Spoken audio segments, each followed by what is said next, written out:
Mr. Nawat hindi ang Philippines ang kanyang pinaparinggan. Thai netizens nagkakalat ng fake news.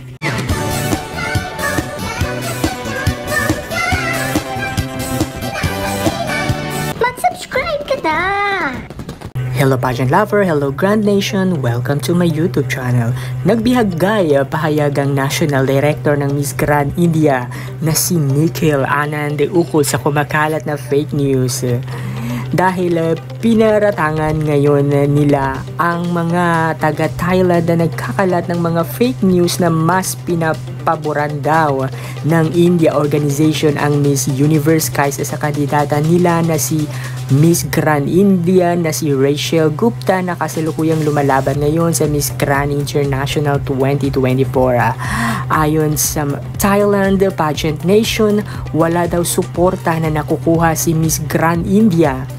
Ito raw ay bagay na napapansin ni Mr. Nawat Istaragrisil ng Miss Grand International Organization na kahit may ganda ang kandidata nila pero walang support at promotion mula sa kanilang national organization ay ligwak ang kalalabasan. Nakarating ito sa India organization at pinabulaanan ang fake news na pinapakalat di umano ng ilang Thailand pageant fans. Kaya naman nagbigay pahayag ang National Director ng Miss Grand India organization na kung saan siya rin ang National Director ng Miss Universe India. Ito nga ay si Nikhil Anand. Ayon sa kanya, India has never kept MGI as the second choice.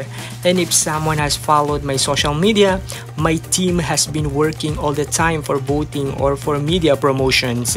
India wants to win the first Golden Crown. India is the place where we value things and MGI is valued here. That's why we have separate pageant for MGI. To all the Thai fans, don't spread the false news. The Indian team and the national director is always supporting its queen. We are there to win our first Golden Crown.